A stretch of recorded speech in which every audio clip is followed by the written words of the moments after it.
Yeah, there we go. Okay, this week I seem to have fallen into a bit of a research hole. You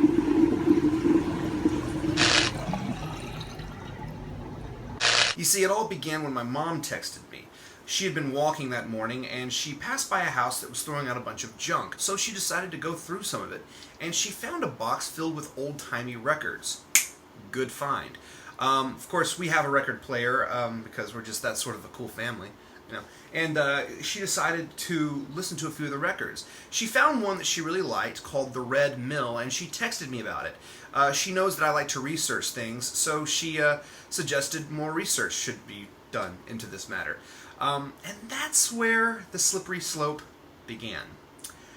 Before you know it, I am juggling research between three separate stories. This one little record led to a treasure trove of intrigue.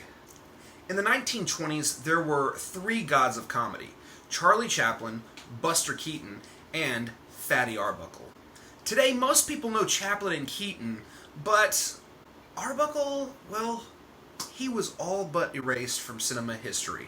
That's right, erased. And I mean literally erased.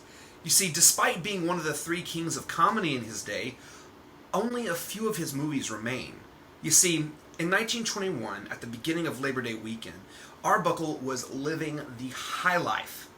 Okay? He just released a new movie, and it was doing pretty well, and his movies were very, very successful. He even had his own production company at the time. So, life was pretty good.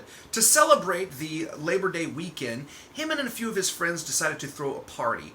The group of friends rented 2 adjoining rooms and a suite at the St. Francis Hotel in San Francisco. The plan was to have a 4-day-long bender. Now, of course, this is the 1920s, aka the Roaring 20s. Success was everywhere, and alcohol was not. At the time, it was illegal to drink alcohol. But these are Hollywood celebrities. Getting alcohol was kind of easy for them.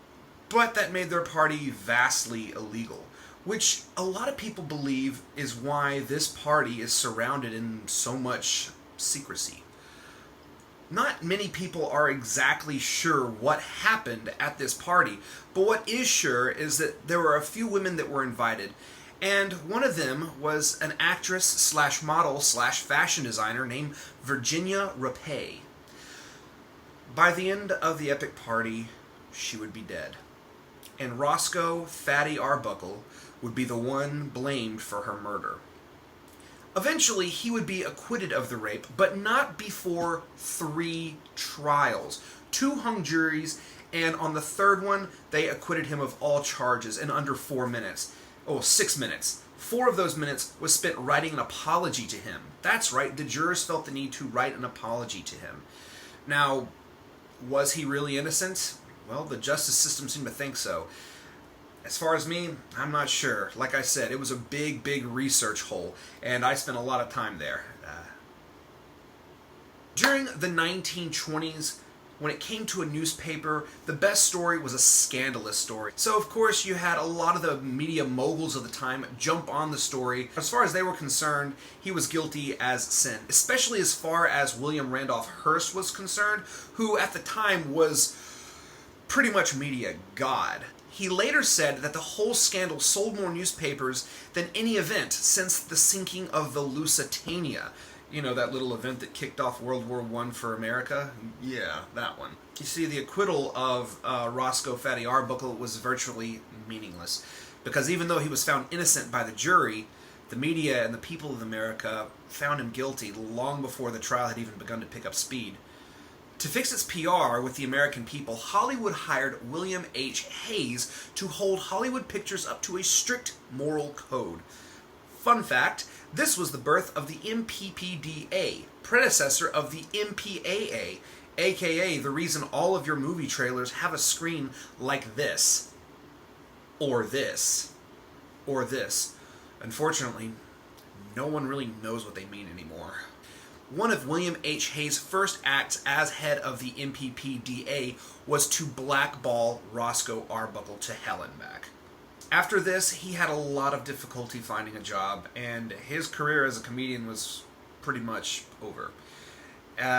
Also because of this, most of the prints of Fatty Arbuckle's movies were destroyed, which is why now we have so few movies of his to watch.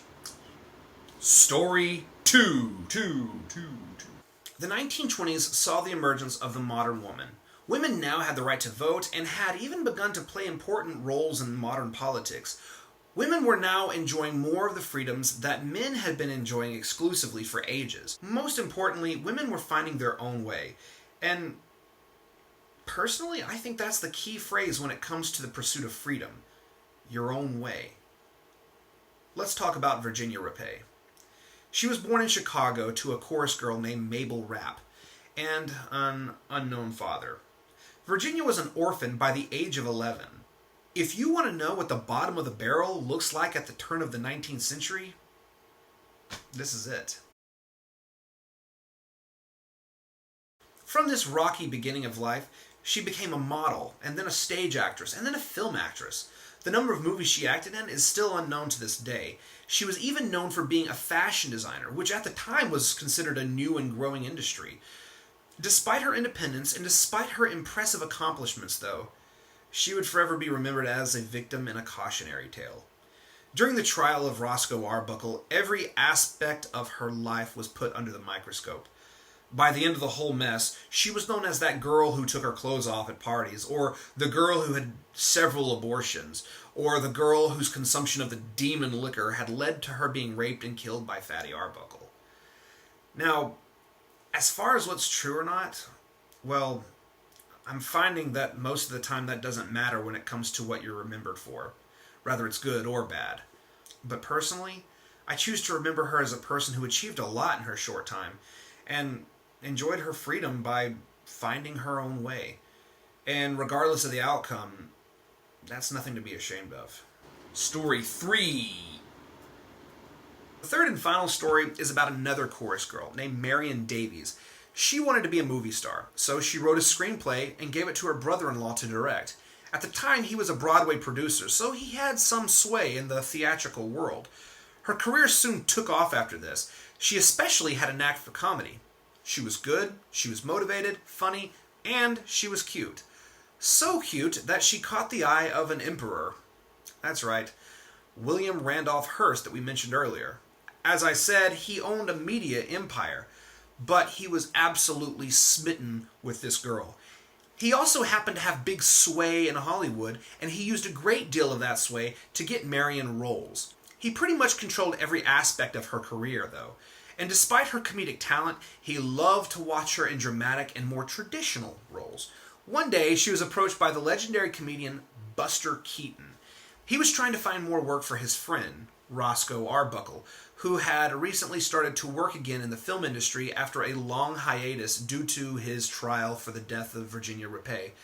Arbuckle had been depressed and wasn't looking for charity, so Buster Keaton thought it would be better to get work from a production company that wasn't owned by one of Arbuckle's friends. And so he turned to Marion Davies, who was able to get Mr. Hearst to agree to give Arbuckle the position of director in Marion's latest vehicle, the Red Mill. It's a circle. It's a circle. Now, considering that William Randolph Hearst was partly responsible for Fatty Arbuckle's blackballing from the Hollywood community, this was definitely an awkward and tense situation. And even after the movie had wrapped, he didn't really like Arbuckle's work very much. So he even hired a director to come and reshoot a bunch of takes. But ultimately, Fatty Arbuckle's more comedic aspects of the film could still be seen in the final cut of the movie. Now, eventually Davies was able to convince Hearst to let her star in more comedies. These were arguably some of her best films in her entire career. As she entered her 40s, though, the public began to kind of lose interest in Davies, and she dedicated herself to being Hearst's full-time mistress. Yay.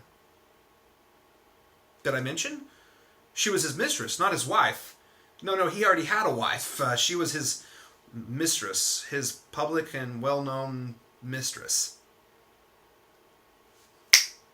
To be honest, I'm still falling down this research hole. I have so many questions still unanswered. So many feelings I need to reconcile. Like, Did the jovial Fat Arbuckle really kill Virginia Rapay? If Virginia Rapay had survived, what would she have gone on to do? Out of all the places Marion Davies could have focused her ambition, why did she focus it on being Hearst's mistress? I guess, the one thing I'm really wondering is, what's the point of all this effort? I mean, we work so hard, but it's like as soon as we realize what we're capable of doing, we become doomed to never really reach our full potential. Then again, I guess you can't have everything. Maybe we need to look at our lives in terms of what we have done instead of what we might do. If we succeed, great, more icing on the cake for us. But if we fail, we need to realize that we had one pretty kick-ass cake to begin with. Oh. Virginia Rapay may have been 26 when she died, but honestly, she did more in her 26 years of life than I've done in my 27. Marion Davis, well, she may have spent all of her energy being a full-time mistress, but who am I to judge? I mean, happiness is hard enough to find in this world. I really hope she found hers. Roscoe Arbuckle's more complicated. If he's guilty, he raped a girl and caused her death. If he's innocent, well, it didn't sound like he had much of a happy life after that. And I think that's what's going to stick with me. I mean, the fact that life sometimes doesn't have an easy answer. Sometimes it doesn't even have any answers. But maybe that's why it's so important for us to find our happiness to begin with and hold on to it and not let go. And even during those times where life doesn't make sense and have any answers and there's no moral to the story, at least you have those happy moments. And to remember the people who tried and failed. Don't remember them as cautionary tales, but instead remember them as brave souls who almost found what they were looking for. As for me, I definitely need a shave.